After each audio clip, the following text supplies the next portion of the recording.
matter. We cover absolutely everything, from the breaking political stories of the day to law and order, what's going on in the channel. We're not afraid to hold people to account. We always make sure we include your views on our show. Indeed, if you're thinking it, you can guarantee that we're saying it. So make sure you join the conversation with us, 10 a.m. until midday, Monday to Thursday, for To The Point on GB News. I'm Dan Wootton. Join me Monday to Thursday from 9 to 11 for the feistiest and most fun news debate on TV, where free speech reigns. I'll bring you a sharp take on the day's biggest stories, bombshell newsmaker interviews, and A-list guests. And I guarantee you, no spin, no bias, no censorship, and no reason to go to bed. That's Dan Wootton tonight, Monday to Thursdays from 9 on GB News.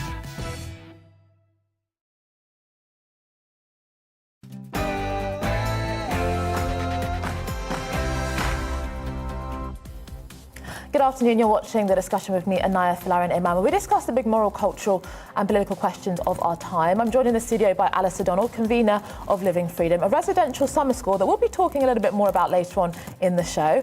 Now, with the government announcing a new scheme to send single male asylum seekers who cross the channel to Rwanda to be processed, we discuss the morality of border control, also China's zero COVID strategy, the paradox of tolerance, and we bring you the latest developments and analysis on the war in Ukraine. We have all that coming up and much more across the programme. But first, here's the bulletins.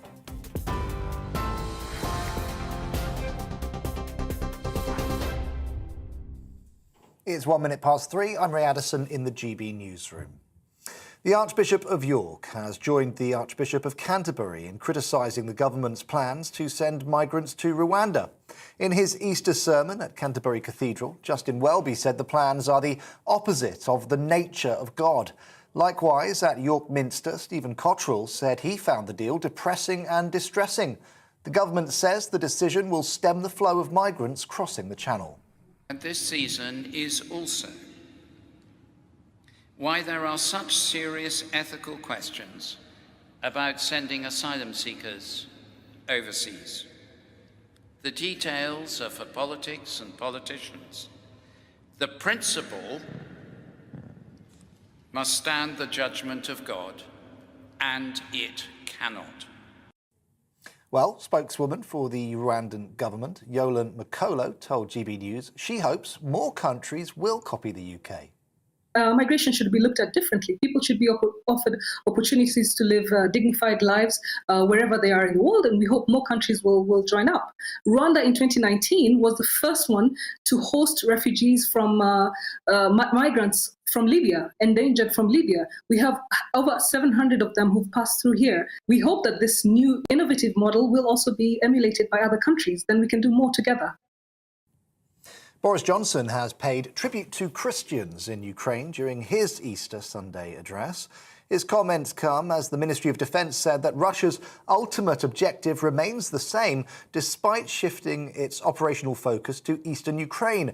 Yesterday, the PM was among several senior British politicians banned from entering Russia by the Kremlin. Speaking partly in Ukrainian, Mr. Johnson urged those in the country to be strong and have courage. Those around the world facing fear of persecution, forced to celebrate their saviour's rebirth in secret, and of course, the Christians of Ukraine, whether they're marking Easter today or its Orthodox equivalent later this month, for whom Christ's message of hope, the triumph of life over death and good over evil, will resonate this year perhaps more than any other.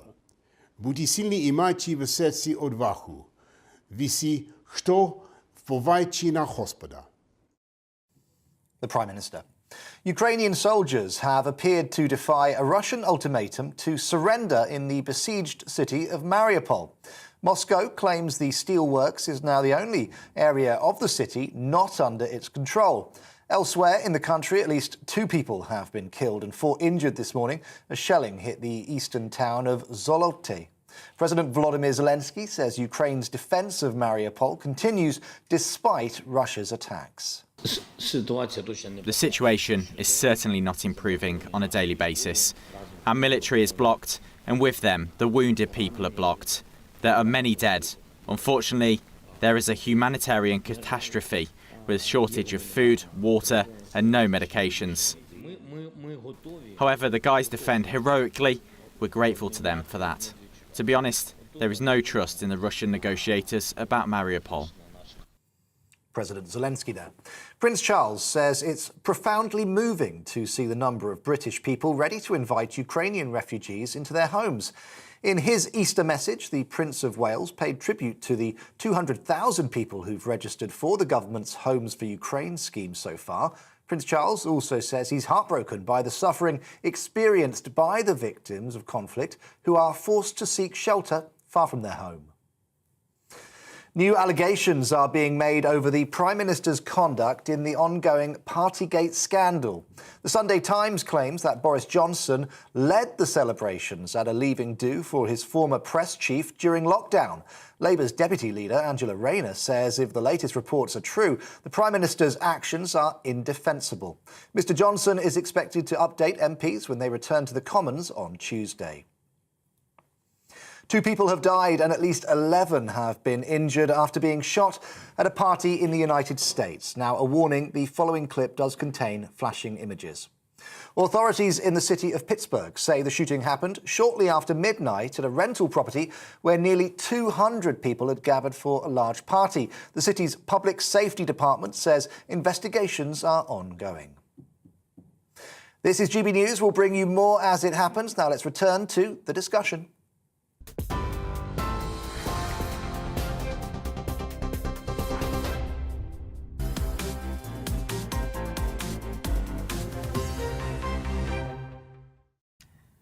This week, the government announced a new refugee and asylum seeker policy where primarily single-channel crossing male asylum seekers will be sent 4,500 miles away to Rwanda for offshore processing as part of a new deal to help tackle the Channel migrant crisis. The scheme is targeting single men, as they apparently make up the majority of the 28,300 people who crossed the Channel last year. Those sent to Rwanda will be encouraged to settle there instead of in the UK, whilst their applications are being processed. The scheme has been denounced by opposition parties and rights groups as immoral, unworkable, with detractors arguing that Britain should not be contracting out border control to poorer foreign nations. However, defenders argue that it's a necessary step for a sovereign nation to protect its borders and also to disrupt the cruel criminal gangs that benefit from people smuggling. Therefore, in this week's edition of Moral Dilemmas, we discuss the morality of border control. I'm joined in the studio by Henry Bolton, OBE, International Security and Border Expert and former UKIP leader, and also still with me, Alistair Donald, co-convener of the Battle of Ideas charity and Living Freedom. So I'm going to start with you, Henry. I mean, how is it right? So is everything that we can do something that we should do? So just because this may deter people or just because we can strike this deal with Rwanda, does it make it right? No, it doesn't make it right. And it's not going to solve the overall problem either. It may work to an extent, and I'm sure it's going to be tested in the courts. The moment this starts to happen, the moment the first people try to go over there, or in fact, can you imagine trying to get people who we're sending supposedly to Rwanda on a plane and they say, I'm not going. So where's your sort of recourse to legal force or lawful force to force them onto that aircraft to take them over? There are all sorts of things that are going to be obstacles and challenges along this route. And I suspect it's not going to work in the final analysis, either legally or operationally. But do you support this policy in principle? Sorry? In principle, do you support it? I think let's inevitably it's going to be tested by the courts. Let's see if the courts let it go. If so, then indeed, fine. I support it. Because your contention seems to me that you don't think it will work. But in principle, from a moral perspective, do you think that it is right and proper and justified to contract out our immigration policy to other countries? I think, well, it's a more complex answer or question than that. But let's look at who these people are first of all. All right, we're not talking about people who are fleeing France. Let's go back to that original thing. Now, we could discuss that or not, but people are not coming across the Channel because they fear for their lives in France. The point is that most of these people are economic migrants. By the time they cross the Channel, now they may have left Syria or Afghanistan or something for another reason. So if they're economic migrants, then they're going to have to look carefully as to what they want to do. And we should not be granting asylum. You say they're economic migrants, Henry, but we know that actually the majority of them, even upon appeal, do get accepted, so are regarded as legitimate refugees. But that's not because legally they are, but the Home Office is trying to address that because the burden of proof on proving or illustrating, demonstrating that this person is going to be subject to persecution or whatever in the country that they've come from originally is so vague that actually there is very little opportunity for anybody in government, the civil service, or anybody in the immigration service to actually say, or the courts, to say it will not happen, because the burden of proof is just about, there is no definition of it. So that's got to be addressed. And so when you're granting somebody asylum just on the assumption that there might possibly, because they say so, even though they haven't got identity papers or anything else, just because they say they may be there's usually quite a lengthy process. I mean, a lot of the time it's often 2-3 years that these people are waiting. But Alice, I'll just bring in you. I mean, what's your reaction? Well, the two words you used in your introduction were unworkable and immoral. And I think it sounds to me reasonably unworkable, this solution that they've arrived at for all sorts of reasons, some of which Henry has mentioned. The immoral, I think, doesn't just, used by its critics, doesn't just refer to the specific Rwanda situation, but what they see as the immorality of border controls. And I think that's a bigger issue.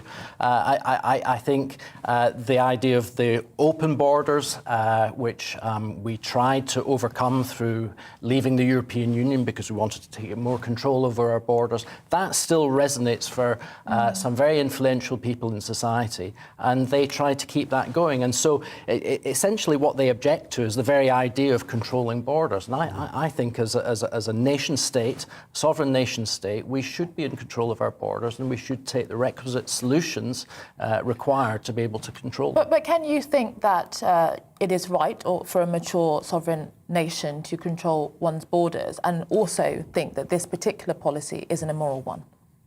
I think you can think it's ill-advised and immoral. I mean, I thought, for example, when the European Union struck its deal with Turkey 5-6 years ago to keep all the refugees from Syria out, I thought that was a reasonably immoral solution, because it talked up openness on the one hand and then denied people the right to come within the European on the other. It set up Fortress Europe, as it were.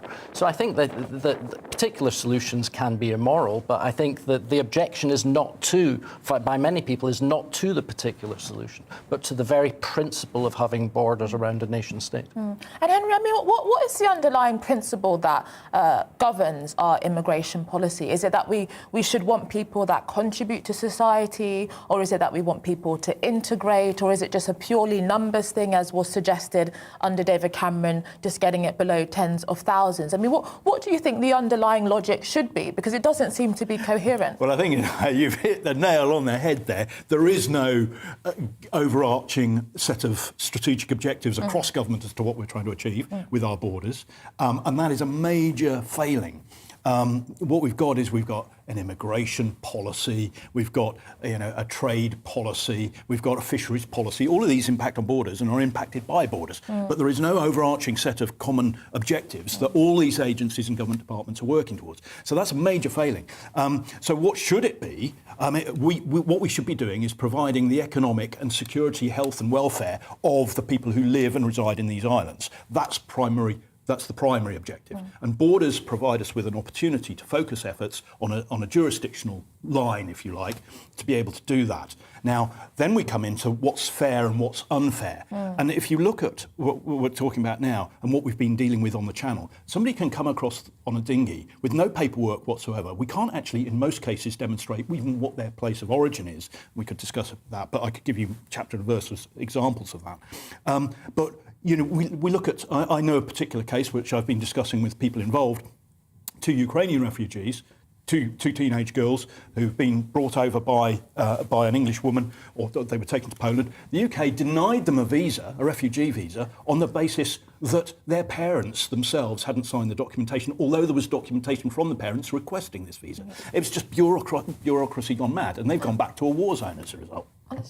Well, I think one of the interesting things is that at a political level, there does seem to be a desire amongst some of the government, at least, to do something about controlling borders. At an operational level, in terms of border force and the agencies that are there to provide or implement the solutions, and to the civil service and all the apparatus to support that, there seems to be an inability or an unwillingness, actually, to implement some of these situations. So we had the situation at the end of last year where the retiring Director General of Border Force had a pop at the whole idea of, oh, isn't it terrible that we have to enforce these border controls? There seems to be a lack of seriousness amongst the agencies charged with implementing these things. It's ironic that we're having this discussion just now in the weeks following the situation where we decided that we wanted to bring a whole load of Ukrainian people that are fleeing the country because of the war into Britain, and yet the agencies charged with doing that, and the Home Office as well, were unable to put in place a set of logistical solutions to provide for that. In fact, they frustrated them. I think this comes back to Inaya's point in the first place.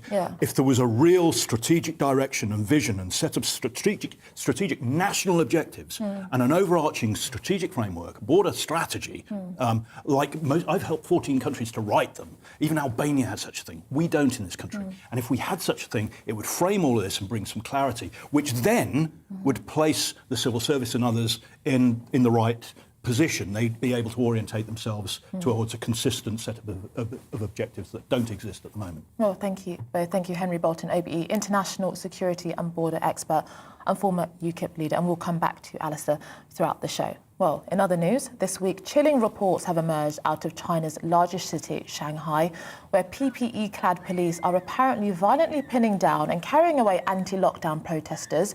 It comes as the city continues to aggressively pursue a zero-COVID policy. Zero COVID is an eliminationist strategy to deal with the COVID-19 virus rather than a mitigation strategy which attempts to lessen the effects of the virus on society, but which still tolerates some level of transmission within the community. Advocates of zero COVID argue that it results in a comparatively lower death rate compared to mitigation strategies. However, opponents argue that it is authoritarian, totalitarian, unsustainable and unachievable. Well, I'm joined now by Monica Gandhi, an expert in infectious disease and medicine professor at the University of California. Thank you so much for joining me this afternoon. I mean, what's your reaction to some of the images and videos coming out of China? I mean, do you think that zero COVID as a policy, as it has been pursued, is frankly sustainable to achieve its objectives? Well, I don't think it's sustainable, and I also think the images you showed were actually inhumane. I mean, it's not just totalitarian, that's really inhumane treatment of both people and actually animals, unfortunately, because there are also animal killings that are happening in China. So it is not a sustainable strategy for a virus that cannot be eradicated because of its properties. And why do you think China is pursuing this policy? Many other countries, such as Australia and others, have effectively abandoned it, particularly after many of the more virulent variants emerged, basically vindicating those that criticised it, saying that it just wasn't possible to continue. Why do you think China has continued to pursue this policy? I think one problem in China is that what the purpose of any mitigation, and obviously what you just showed is extreme, but purpose of any mitigation was to really try to get to the vaccines, the time of the vaccines, because then people who are older, especially, should get the vaccines right away and also get boosted. And one problem in China is that the Sinovac and the Sinopharm vaccines that they have are not the most powerful vaccines. In fact, the WHO ranks them among the least powerful vaccines of the 8 approved by the WHO. So they're in a terrible situation where the vaccines, they have not actually vaccinated their elderly populations to the degree that they need to keep the elderly safe. And they're pursuing this lockdown strategy that you're showing that's very hard to watch, actually. In lieu of that, what they need is to give people multiple doses, 3 doses of those vaccines, maybe even get the mRNA vaccines, and vaccinate and protect their vulnerable and elderly now, but they cannot do this to the whole population. Defenders of zero COVID would say that comparatively it does lead to a lower death rates than some of the very significant death rates that we have seen in other countries. I mean, would you agree with that in terms of the balance of risks and the balance of consequences, that actually the lower death rate essentially balances it out in terms of some of the economic and the civil liberties challenges that are also faced? The problem is what you say is true if you just look at COVID-specific deaths alone, but it is not true of overall deaths. For example, there was a Lancet article that looked at the overall deaths from the COVID pandemic, and those 6.15 million people have died directly from COVID. There have been a number, up to 12 million deaths, that are actually a result of everything else that went along. Restricting medical care, not taking care of cancer, HIV, tuberculosis, malaria, other infections, other public health needs. So everything that we do in public health has to be a balance about everything else that's going on in the world in terms of health and medical needs. And I've been propounding what I call harm reduction, because in the concept of HIV, you acknowledge that there's a terrible pathogen out there, which is COVID, and you do what it takes to mitigate that, also understanding that there are other healthcare and emotional and economic needs of the population. And what about the reaction from international leaders, particularly within Western society? I mean, it has been quite striking that there has been a relative silence, really, from international leaders. I mean, do you think that many international leaders are reluctant to criticise Chinese strategies for COVID-19 mitigation, or maybe they even think that, for example, they should be following some of the measures that China has taken? What do you think? I think it's a brilliant question what you're asking, because I would have also thought there'd be more condemnation. Really, I don't want you to flash more scenes of what you just did, because it's very difficult to watch this. It's not just suppression of human rights, it's killing of animals. I think we really have to understand that we can't eradicate COVID because there are 29 species of animals that contain COVID-19. You cannot kill all those animals and get rid of this. We've only eradicated one virus in the world, smallpox. It has no animal reservoirs, a short infectious period, a sterilizing vaccine, and it looked only like smallpox. COVID has none of those features that make it eradicable. So why have they not been more critical? I don't know. I think that we should be critical of those strategies, understand that health is a totality, and there should be more criticism. You're right that we tried to adopt more lockdown strategies in almost every country, actually, in the planet at the beginning. But the thing that happened is that we realized that it was too transmissible, that we couldn't eradicate it, and that I think quickly changed from lockdown to mitigation to finally vaccination as the strategy to fight COVID-19.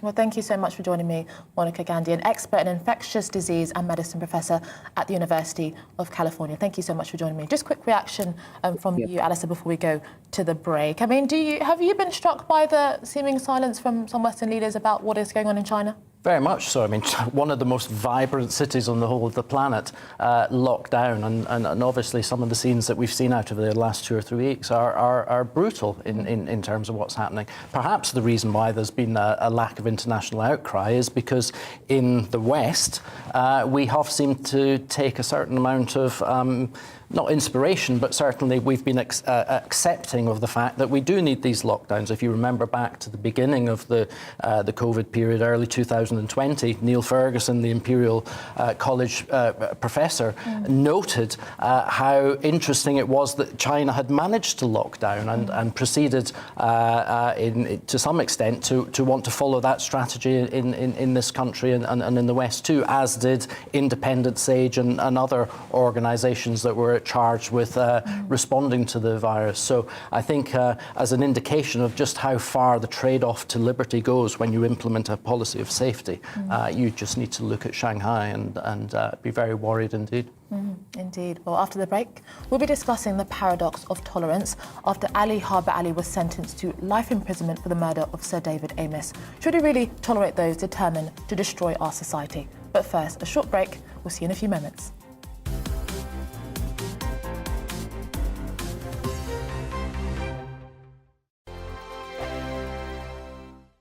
Hello, I'm Michelle Dewberry, and you can join me every weekday 6 till 7 on Jubes and Kerr. Me and my panel will get stuck right into the day's events, and I can tell you, in fact, I can warn you, expect some robust debates, some strong opinions and perspectives from both sides of the fence. It's about you at home as well. I love to read out all of your comments, or at least as many as I can. So join me, Michelle Dewberry, Monday to Friday, 6 till 7 on Jubes and Kerr. On radio, they call it the drive time slot, 4 p.m. until 6 p.m. as listeners head home. It's that part of the schedule when the dust of the day's events begin to clarify, and we try to make sense of it for you. Brazier is drive time for radio and TV. It's fast, it's punchy, it's opinionated, there's a Brazier angle and a little bit of levity. That's the question. That's two questions, actually. That's Brazier, Monday to Thursday, 4 till 6 on GB News. Hello, I'm Patrick Christys. And I'm Mercy Moroki. Make sure that you join us Monday to Thursday, 10 a.m. until midday, right here on GB News for To The Point. We're not afraid to talk about the topics that matter to you or the big topics that always matter. We cover absolutely everything, from the breaking political stories of the day to law and order, what's going on in the channel. We're not afraid to hold people to account. We always make sure we include your views on our show. Indeed, if you're thinking it, you can guarantee that we're saying it. So make sure you join the conversation with us, 10 a.m. until midday, Monday to Thursday, for To The Point on GB News. I'm Dan Wootton. Join me Monday to Thursday from 9 to 11 for the feistiest and most fun news debate on TV, where free speech reigns. I'll bring you a sharp take on the day's biggest stories, bombshell newsmaker interviews, and A-list guests. And I guarantee you, no spin, no bias, no censorship, and no reason to go to bed. That's Dan Wootton tonight, Monday to Thursdays from 9 on GB News. Where would you like to go? Just take me to the studio, please, mate. You know where you're going. I've got a show to do. Friday Night Feast on GB News, 7 p.m. And it's like nothing you've ever seen before. We take a different angle on the week's biggest news stories. The viewers and listeners set me some absolutely mad challenges to do. We tried to rehome a rescue dog. And yes, there's some other wacky stuff in there as well. I feel like I could take on the world. Well, that's that. Friday Night Feast with me, Patrick Christys, every Friday, 7 till 9 p.m. on GB News. Be there. Every night at 11 on GB News, we bring you the next day's stories the day before. It's basically like time travel. If it's a big story, we'll cover it, guaranteed. But we'll also have some fun along the way. Big opinions, big laughs. Sometimes big hair. This is Headliners, the paper review show that won't send you to sleep like the others will. 11 p.m, 7 nights a week. Join us.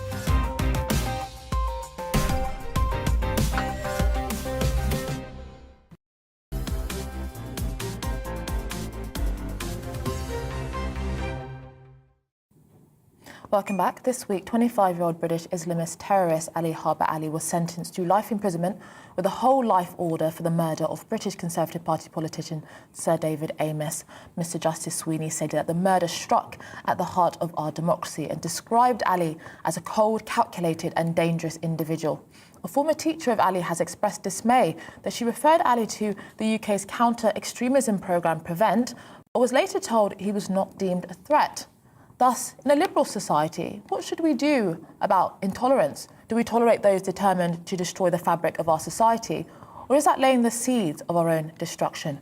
I'm joined now by Jacob Macham-Garner, the CEO of Justicia and author of Free Speech, A History from Socrates to Social Media. And also joining me is Tamir Baron, scholar of the radical right and extremism at Tech de Monterey. Thank you both for joining me this afternoon. Firstly, I'll start with you, Jacob. What do you think of this idea of the liberal paradox when you do have extremist, fanatical ideologies within fringe elements of a liberal, open society? What should we do about that? Should we tolerate them and just challenge them? Or is that not enough? Do we need to clamp down for the sake of protecting freedom and liberalism? What do you think?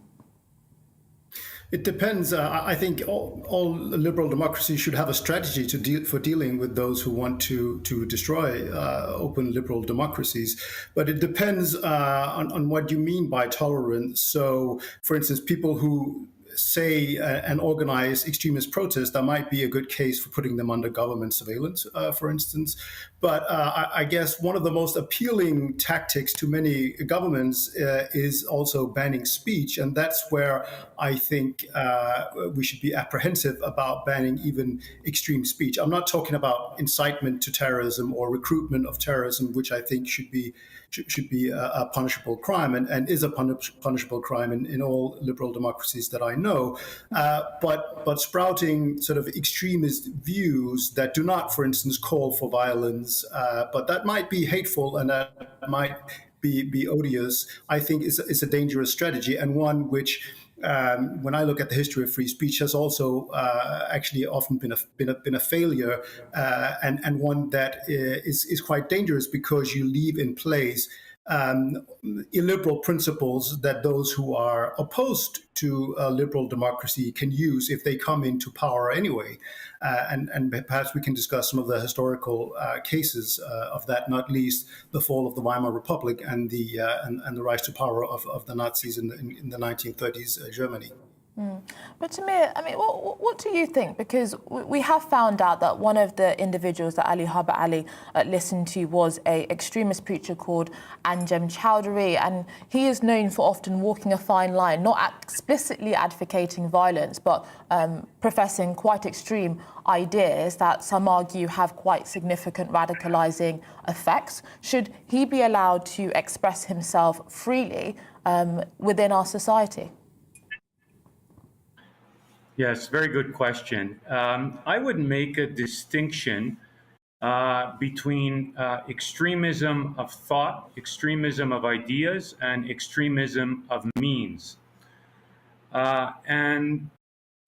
If a preacher, an Islamist preacher, or any other ideologue is preaching the use of guns, of pistols, is threatening violence, I think that the state has a good case to make to, in fact, to interdict, to surveil, and even perhaps even to ban such a character. But my general principle essentially would be that we have to have a wide latitude of views. We have to, in a sense, tolerate the intolerant, particularly if they play by the parliamentary rules of the game, if they do not utilize violence, if they accept that liberal democracy is about a collision of different perspectives. Because ultimately, what is so vital is that we have a collision of views, even of views that are radically different, and that we give the people, we give the demos, the opportunity to decide what it is that they would like at the ballot box. So I think my key principle would be wide latitude in terms of accepting a diversity of ideological perspectives, being harsher when particular ideologues or preachers are in fact threatening or perhaps even utilizing violence. Okay, well, very apologies to both of you. We're having to cut this short. Hopefully we can bring this conversation back very soon because it's a very important and fascinating conversation. Jacob Machimgana, author of Free Speech, A History from Socrates to Social Media, and also Tamir Baron, scholar of the radical right and extremism. Thank you both for joining me this afternoon. But don't go anywhere. Just after the break, we'll be discussing more of this, getting some reaction from that discussion from Alistair, but also the latest analysis on the war in Ukraine. But first, it's the news headlines.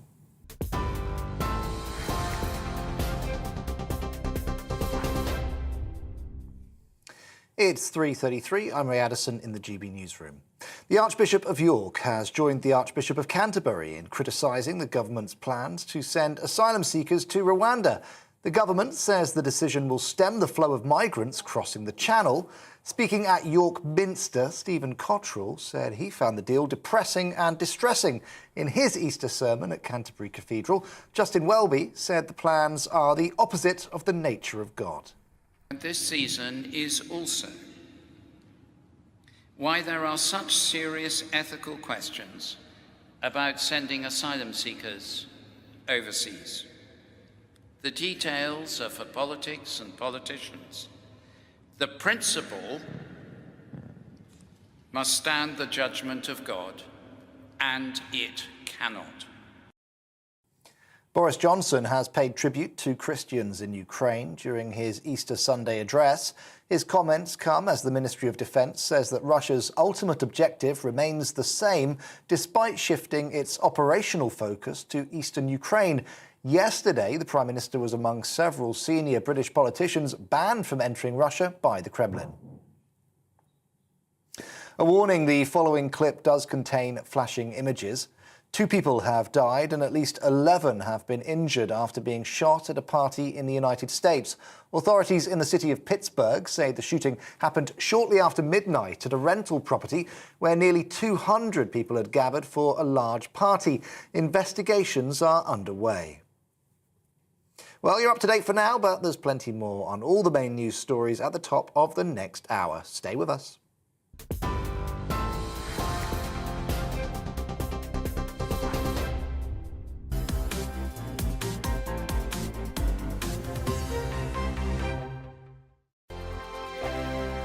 Hello, I'm Michelle Dewberry, and you can join me every weekday 6 till 7 on Jubes and Kerr. Me and my panel will get stuck right into the day's events, and I can tell you, in fact, I can warn you, expect some robust debate, some strong opinions and perspectives from both sides of the fence. It's about you at home as well. I love to read out all of your comments, or at least as many as I can. So join me, Michelle Dewberry, Monday to Friday, 6 till 7 on Jubes and Kerr.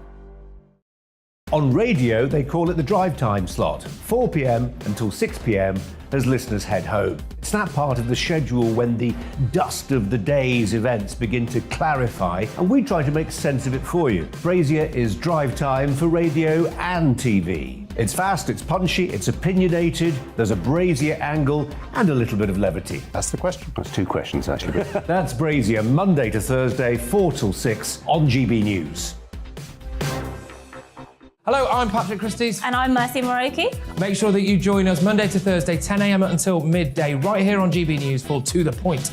We're not afraid to talk about the topics that matter to you, or the big topics that always matter. We cover absolutely everything, from the breaking political stories of the day to law and order, what's going on in the channel. We're not afraid to hold people to account. We always make sure we include your views on our show. Indeed, if you're thinking it, you can guarantee that we're saying it. So make sure you join the conversation with us, 10 a.m. until midday, Monday to Thursday, for To The Point on GB News.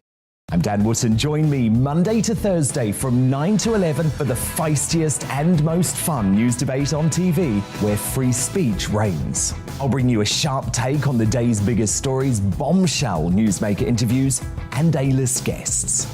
And I guarantee you, no spin, no bias, no censorship, and no reason to go to bed. That's Dan Wootton tonight, Monday to Thursdays from 9 on GB News.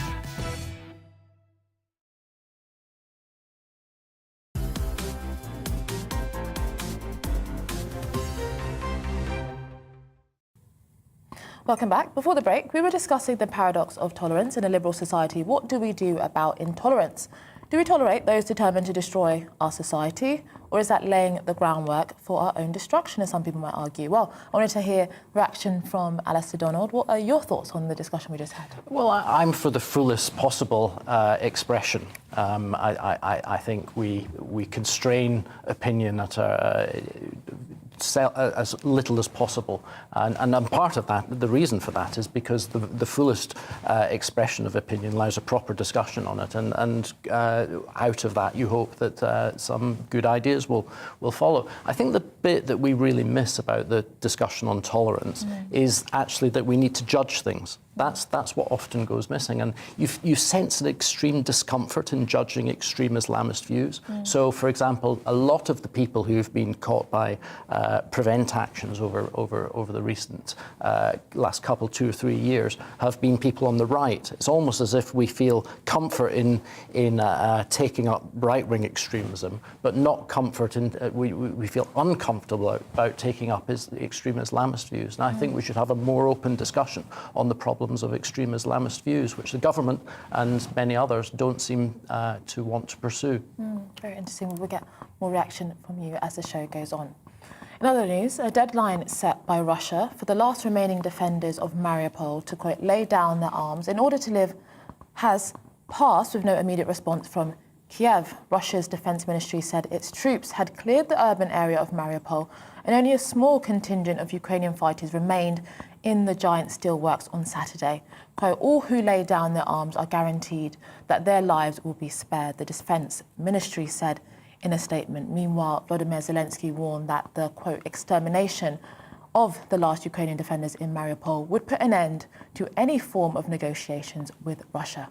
Well, joining me now to discuss this is Mary Dejevsky, who's a columnist on foreign affairs at The Independent, and Stathis Kalivas Gladstone, Professor of Government at the University of Oxford. Thank you both for joining me this afternoon. Firstly, I'll start with you, Mary. At this point in the conflict, what are Russia's aims?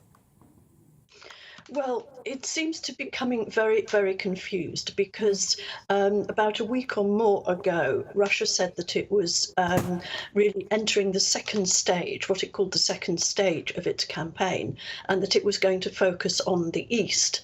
So it withdrew a lot of troops from the north and from around Kiev, and it appeared that that stage of the campaign was over.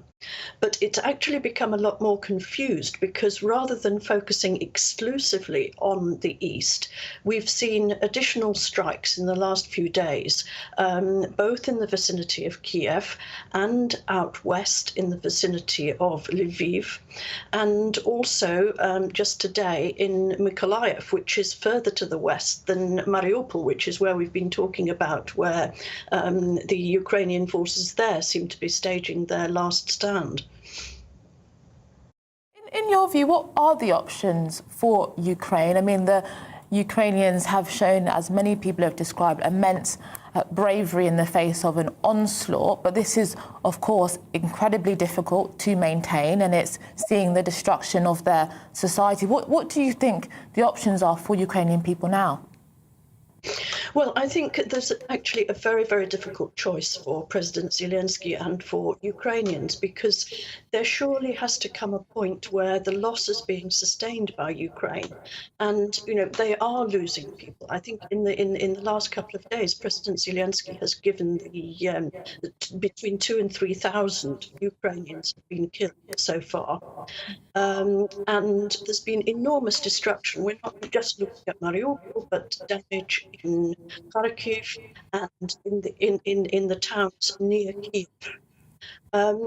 That's going to, these are big losses for Ukraine, and it's going to have to decide. And President Zelensky, who has led this campaign from the beginning, from the front, he really has to decide at what point those losses become too much. And Stathis Kalivas, Professor, what is your reaction? My sense is that even though the losses are, as was just mentioned, enormous, there's no question that the Ukrainians don't have good options. They feel right now that they've spent tremendous effort and sustained tremendous destruction to achieve at least a partial victory north of Kiev. And on the other hand, if they were to submit to Russian demands right now, my sense is that they would feel that they've fought for nothing, that the war wouldn't necessarily end, that they would have to sacrifice a very large chunk of their country and be at the mercy of Russia. So they don't really have any good choice in front of them. My feeling is that the general sense among the Ukrainians is that the cost has to continue of this war until they at least manage to derive a good outcome out of this conflict. And my feeling is that they have the feeling that they can actually achieve something. There is a difference between the beginning of the war, when the sense was that the Ukrainian military was going to collapse almost in a matter of days, and where we are now, where there is a general feeling that they have a shot. And Stathis, I mean, what do you think the West could be doing more? Of course, a lot of weapons and support have been provided financially and militarily and so on, but do you think more could be done to support the struggle of the Ukrainian people? I think there are three things that the West can do. The first one is moral support, and there is tremendous moral support coming out of public opinion. Of course, as the war drags on and the costs of the conflict, especially in Western economies, escalate, there is a danger that this moral support may wane. We have to sustain it, I think. The second thing is additional military and financial support to the government. And the third thing is the sanctions have to be sustained, even though they're going to cost to the West as well. And Mary, I mean, some people have expressed worry that because of the narrative within Russia that the Kremlin has pushed, that it has cultivated and unleashed some form of extreme nationalism within Russia with the narrative of denazification and so on. I mean, do you worry that even as the war continues, that something has been unleashed within Russia that will be very difficult to contain when it comes to their attitude towards the Ukrainian people?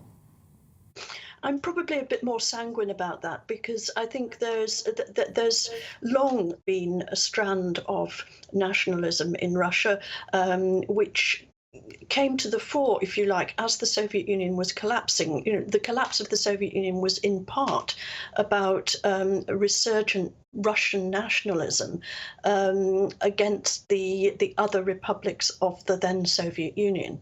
And that strand has remained. I'm not convinced that it's any significantly stronger now than it has been over the last 30 years since the collapse of the Soviet Union. Certainly in the rhetoric from the Kremlin, there has been an attempt to raise the spectre of the Second World War victory and all this talk of Nazis and denazification of Ukraine as though the Ukrainian government was dominated and Ukraine generally was dominated by Nazis. I mean, this is complete, it's first of all not true, it's complete idiocy, but it's a myth that it has a certain degree of currency within Russia. But I think that you have to look at the other side as well. And what's happening in Ukraine at the moment, it's not, you couldn't say that it's a harmful or pernicious brand of nationalism. But what's happening is the establishment of a very, very strong and new national myth which opposes Ukraine to Russia. And on both sides, this is going to make even coexistence of those two states in the immediate future very, very difficult because of the enormous resentment and the new myths that have been built up on either side.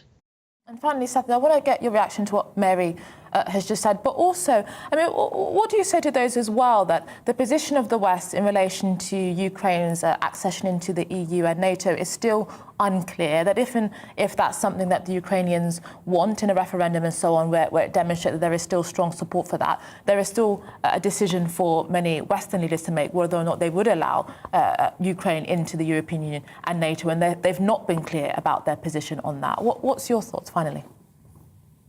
I would say that the two issues are perhaps different, that the question of the EU is easier to settle. There is going to be a process, hopefully after the conflict is over, where the Ukraine can actually negotiate the process of accession. It's probably also going to be related to a package of financial assistance for rebuilding Ukraine.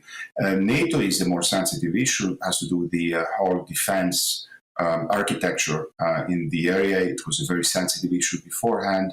It's been very discussed whether that was an issue that may perhaps triggered the Russians. But after this conflict is going to end, I'm very much on the same page with what was said, that we're going to look into a completely new situation. There's going to be certainly a lot of bitter feeling between Ukrainians and Russians, and certainly the Ukrainians would be in a good position, feeling that they have to make everything they can to ensure that this doesn't happen again in the future. Thank you both for joining me this afternoon. Mary Dejevsky, columnist on Foreign Affairs at The Independent, and Stathis Kalivas, Gladstone Professor of Government at the University of Oxford. Thank you both very much. Finally, In recent years, barely a week passes without a story in the paper being published about the state of freedom of speech on student campuses. However, rather than a story being about students expanding the boundaries of freedom, more often than not, students are revealed to be shutting down speech, debate and discussion, whether it be about questions around race, gender, the environment or international conflicts. Free speech is more likely to be framed as a threat than a fundamental pillar of a liberal democracy. However, this doesn't have to be the case. And in fact, there are many young people who do support free speech and are actively organising to advocate for it within society. And I'm very delighted to be joined in the studio still by Alice O'Donnell and also Roshba Haria, who is a writer and who will describe an event that's going on. In fact, firstly, would you like to comment, Alice, on what you've heard about Ukraine before we even go into living freedom? Well, on Ukraine, I think the sinking of the warship this week was very interesting. 8 weeks in, and it shows the incredible resistance of the Ukrainian people to the invasion of Russia. And I think that's just worth noting because I think it is inspiring what they've done. And the way that they've really taken the idea of defending sovereignty and defending democracy to heart and gone out and fought for it. One of the points that was made in the interviews was the importance of moral support in the West. And I do think that's true. I think in the West we need to recognise that struggle for sovereignty and to support it. I do worry a bit that it doesn't get the fullest expression of support in some places. So it's interesting. It's always interesting to look at, for example, Biden this week talking about the genocide. The possibility of genocide, which I thought was very dubious. I don't know what evidence he's got for that. And it seems to me that far too often the talk is of, well, we need to involve ourselves because of war crimes or because of genocide, or there's a discussion going on just now about Russia's willingness to use nuclear weapons over the coming weeks as it tries to tie things up before the 8th of May, anniversary of victory in Europe in the Second World War. So I think we should support that struggle for sovereignty and continued independence rather than muddying the waters with this talk of genocide, which actually might end up having a counterproductive effect, a disabling effect, because it will then become the Western powers fighting against Russia rather than our support for Ukraine to resist the Russian invasion. Just quickly, just before we move on finally, I mean, have you been struck, though, by some of the divisions, for example, on the left, that there seems to be a kind of defeatist attitude that, for example, because there's been so many losses, the Ukrainian people should just effectively give up? I mean, it's almost been a kind of reactive rejection of Western support as a whole. I mean, the left's response has seemingly been quite confused. Yeah, I think there's a tendency to think to not escape the thinking of the last 30 years and to recognise what's new about this particular conflict. So people still read it as along the lines of the kind of liberal interventionism that we've seen so often in Iraq and Libya and Syria and all the rest of it. Whereas I think there's something new and distinctive about this conflict, and it's very much one where it is Russia that's the problem, that has invaded Ukraine. And I think in this sense, we're not pursuing a similar mission to what might have gone on in Libya, for example. Yeah. We're actually supporting a country to defend its sovereign rights. Well, thank you for sharing your thoughts on the Ukrainian struggle, Alistair. So finally, just to end the programme, we've invited you, Rush, and also Alistair, to talk about an event happening. Would you like to describe it more for young people who want to be advocates of freedom of speech, why it's important, what is Living Freedom, and discuss it more? Well, Living Freedom is an event that is run by the charity that I work for, the educational charity Battle of Ideas, set up 5 years ago and supported this year and last year actually by Free Speech Champions, which is a new organisation which tries to encourage young people especially to get involved in the fight for free speech. And Living Freedom was set up in recognition of the fact First of all, that we need a new generation of people fighting for free speech and for freedom more generally, because as you discussed in your introduction, there are some problems on the horizon, although I don't think it's necessarily all just students. I think within universities, it's actually as much academics that are the problem as students. But we need a new generation of young people, but we also need to renew the ideas around freedom as well for that new generation. So the event, 3-day event taking place at the end of June, is for young people under 30 to come together and to discuss a whole variety of both historical ideas about freedom and contemporary conundrums about freedom, and try and kind of work out where it is that we stand today. And quickly, where could they apply? What's the website? They can go to the Battle of Ideas charity website, so it's the boi.co.uk, and find out more about it and apply to come and join us. Thank you. And finally, Rush, we're coming to the end of the programme. You have attended Living Freedom. Could you just tell us about your experiences, why you were interested in joining, and what you feel that you gained from doing that? Yeah, so I came to it through a position of curiosity. I think I bumped into Alistair outside a comedy event, and as you do. Yeah, just curious. A lot of key debates at the moment have a really key freedom perspective, so freedom of expression, bodily autonomy, and I felt that since leaving education, I really hadn't developed any arguments, and really didn't know much about that, and it was really, really refreshing to go along, participate in a few discussions, have some really great speakers come and address us. And meet other like-minded young people. Exactly. I don't agree with everyone there, and I think that was part of the fun. I think just clash of perspectives. I'd very much recommend it. And what would you say was the biggest thing that you gained, that you've taken forward since you went to the summer school? I think every conversation and debate I have about current affairs and, all the different perspectives as I develop them, I think they're a lot more enriched as a result of that, because I've had that education really, and that flexibility, those debates, and it's really I think enriched my mind, and just made me a lot more knowledgeable about different areas. I'm still learning though. Oh, brilliant. Fantastic. Well, please check out Living Freedom if you are a young person under 30 and interested in some of these big questions, even some of the things that we've been discussing on the show today. Well, that's all from us on The Discussion. See you at the same time next week. But up next is Nana Queer. And the UK is looking dry in the east, but rain will continue edging into the west. Let's take a look at the details. After a mainly dry day, showery outbreaks of rain will steadily move eastwards across the southwest of England later this afternoon and into the evening on a freshening southwesterly breeze. The southeast will end Easter Sunday on a dry note. Sunshine will turn hazy through the afternoon as high cloud spreads in from the west. Outbreaks of showery rain will also be edging eastwards across Wales into the evening. These could be heavy at times, especially in the west. It'll be a dry, bright and warm end to the day for the Midlands. It'll turn cloudier through the afternoon and into the evening, but remain dry until after sunset. The northeast of England will also have a dry and bright end to Easter Sunday with some sunny spells. Cloud will increase here from the west through the afternoon, with rain expected overnight. Rain in the west of Scotland will slowly start to edge eastwards into the evening. After a warm and sunny day in the east, cloud will increase ahead of the rain. Rain, which has persisted for most of the day over Northern Ireland, will gradually clear this afternoon, with sunny spells and showers following from the west. It'll feel fresher too. Tomorrow, rain in the west will steadily move across the UK overnight, clearing all but the far east coast by tomorrow morning. And that's how the weather is shaping up overnight into tomorrow morning. Every night at 11 on GB News, we bring you the next day's stories the day before. It's basically like time travel. If it's a big story, we'll cover it, guaranteed. But we'll also have some fun along the way. Big opinions, big laughs. Sometimes big hair.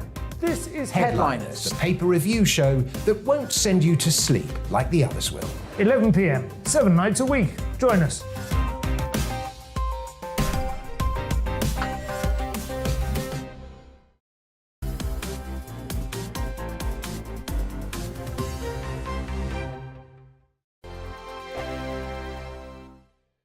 Hello, I'm Michelle Dewberry, and you can join me every weekday 6 till 7 on Jubes and Kerr. Me and my panel will get stuck right into the day's events, and I can tell you, in fact, I can warn you, expect some robust debates, some strong opinions and perspectives from both sides of the fence. It's about you at home as well. I love to read out all of your comments, or at least as many as I can. So join me, Michelle Dewberry, Monday to Friday, 6 till 7 on Jubes and Kerr.